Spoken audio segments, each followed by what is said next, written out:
사도신경 해설 57번째 아멘. 1. 아멘의 삶.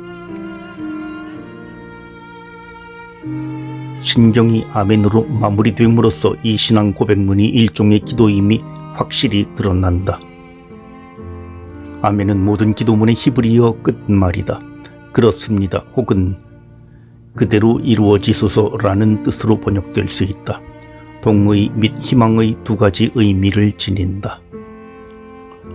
그것은 방금 끝난 기도의 내용에 전적으로 동의하면서 그것이 하느님 뜻대로 이루어지기를 간절히 바란다는 의미이다. 신경의 내용이 진실로 참됨으로 이에 그렇습니다 하고 온전히 동의하고 아울러 그 믿음대로 신경의 진리가 완전히 구현되기를 바란다는 희망을 표명하는 것이다.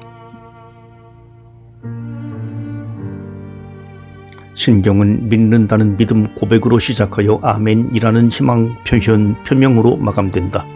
믿음과 바람은 서로 다른 것이 아니라 같은 뿌리에서 나온 한 쌍이다. 사랑의 두 가지 측면이다. 사랑은 서로 믿고 바라는 것이다. 서로 믿고 바람으로써 사랑은 자라난다. 사랑은 믿음과 바람에 의해 깊어진다. 사랑한다 해도 믿지도 바라지도 않으면 그 사랑은 이내 사라진다. 신경은 하느님의 진리를 믿고 하느님의 은총을 바라며 하느님의 뜻을 사랑한다는 것, 즉 믿음, 바람, 사랑의 표명이다. 하느님의 계시 진리에 동의하고 하느님의 전능에 신뢰하며 하느님의 뜻에 승복함을 고백하는 것이다. 신앙은 고백으로 끝나지 않고 실천으로 이어져야 한다. 예수님은 베드로로부터 스승님은 살아계신 하느님의 아드님 그리스도이십니다 는 신앙 고백을 들으시고 그가 그 고백을 실천하기를 바랐으므로 고백 후 당신 순환과 죽음의 길에 대해 말씀하시고 그 길에 동참해 주기를 원하셨다. 그런데 스승님의 순환 예고를 듣자 베드로는 그에 반발하였다. 맙소사 주님, 그런 일은 주님께 결코 일어나지 않을 것입니다 라는 베드로의 저항에 직면하여 예수님은 사탄아 내게서 물러가라 라고 화를 내며 꾸짖으셨다. 신앙 고백 뒤에는 당연히 고백 내용대로 행하는 실천이 따라야 한다. 아멘은 머리만의 단순한 동의가 아니라 마음과 몸의 투신이기 때문이다. 믿는다로 시작하고 아멘으로 마감되는 신경은 믿고 고백하는 바가 실천, 즉 희망과 사랑의 실천으로 이어지기를 우리에게 요청한다. 베드로에게서 당신의 정체에 대한 고백을 들으신 예수님이 그에게 당신 십자가의 길에 동참할 것을 요구하신 것처럼 신경으로 신앙 고백하는 우리들에게도 그 실천을 요구하신다. 주님이 가시는 길을 어떻게 알 수 있겠습니까? 라는 제자의 질문에 예수님은 나는 길이요 진리요 생명이다 라고 응답하셨다. 길이며 진리이고 생명이신 주님을 온전히 따르기 위해 요구되는 것은 신망애다. 진리를 믿고 길을 바라며 생명을 사랑해야 한다. 그리고 믿음, 바람, 사랑은 각기 우리의 시간들과 연관된다. 믿음은 과거와 관련되고 바람은 미래를 향해 열려있고 사랑은 현재에 실행되어야 한다. 그래서 우리의 온 삶, 매 순간이 신망애의 삶이 되는 것이다. 삶의 모든 순간에 그런 삶이 되어야 한다. 실천이 없는 믿음은 죽은 것이고 또 사랑으로 행동하는 믿음만이 중요할 따름이므로 우리는 하느님의 뜻을 알고 실천하고자 노력한다. 신앙은 그리스도의 진리에 동의에만 하는 것이 아니라 그분의 약속을 신뢰하며 하늘나라와 영생을 기대하고 갈망한다. 희망은 성령의 도우심으로 지상 생활이 끝날 때까지 항구하도록 이끌며 도와준다. 예수님은 사랑을 세 계명 율법의 완성으로 선언하신다. 사랑은 완전하게 묶어주는 끈이고 모든 것의 바탕으로 그것들의 활력을 불어넣어주며 질서를 준다. 사랑 없으면 우리는 아무것도 아니고 또 우리에게 아무 소용이 없다. 사도신경 해설 58번째 아멘. 이 아멘이신 그리스도. 동정마리아는 하느님의 아들을 낳아달라는 요구 앞에서 갈등과 망설임 끝에 제게 말씀하신 대로 이루어지기를 바랍니다 라는 동의와 바람으로써 마침내 하느님의 제안을 받아들였다. 예수님은 순환을 앞두고 불안과 공포 가운데서 깊이 번민하시다가 그러나 제가 원하는 것은 하지 마시고 아버지께서 원하는 것을 하십시오 하고 하느님의 뜻에 동의하고 수락하는 바람을 표명하셨다.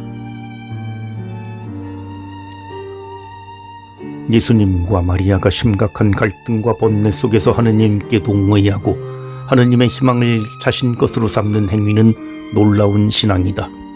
두 분은 아멘 덕분에 받아들이기 힘든 고난의 잔을 받아 마실 수 있었다.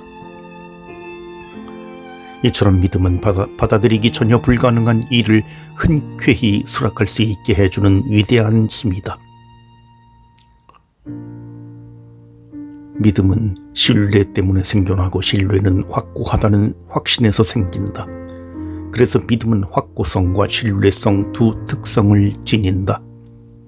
신앙은 확고한 하느님의 약속, 거짓이 없고 진실한 말씀 위에 근거하므로 바위처럼 견고하다.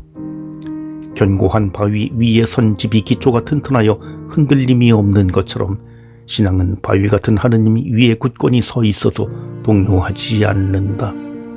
하느님은 확실히 신뢰할 수 있는 분이므로 우리가 그분을 믿는 것이다. 성경은 하느님의 중요한 특성들 중 두 가지, 어지심과 신실하심, 즉 사랑과 진리를 역설한다. 믿음, 아멘, 신의, 진리 등과 같은 말 뿌리에서 나왔다. 하느님이 사랑과 진리 자체이므로 진실하고 신실하며 그분만이 신뢰할 수 있는 분이시다. 그분의 말씀에는 진실만이 들어있고 또 그분은 약속을 어김없이 지킴으로 신뢰할 수 있다. 그래서 아멘의 하느님이다. 언제든 우리가 아멘하고 고백할 수 있는 하느님이다. 그런데 우리의 하느님에 대한 신뢰는 우리에 대한 그분의 신뢰에서 나온다. 포도밭 소작인의 비유는 하느님의 신뢰와 인간의 사악함을 대비시킨다. 포도밭 주인 하느님은 소작인 인간들을 너무 신뢰함으로 온갖 정성을 쏟아 가꾼 포도밭을 그들에게 맡겨주었고 자기 몫의 소출을 받아오라고 종들을 보냈다. 소작인들이 주인의 신뢰에 보답하고 책임을 다하기는커녕 주인의 선의를 온전히 무시하였다. 사악하고 난폭해져서 종들을 때리고 죽이는 만행을 저지른다. 그럼에도 주인은 끝까지 믿고 신뢰한다. 유일한 상속자인 아들까지 보낸 것은 죽기까지의 신뢰 때문이다. 소작인들에 대한 전폭적 신뢰에서 아들까지 보낸 주인에게 돌아온 것은 포도밭 밖으로 던져 죽어버린 아들의 무참한 죽음이었다.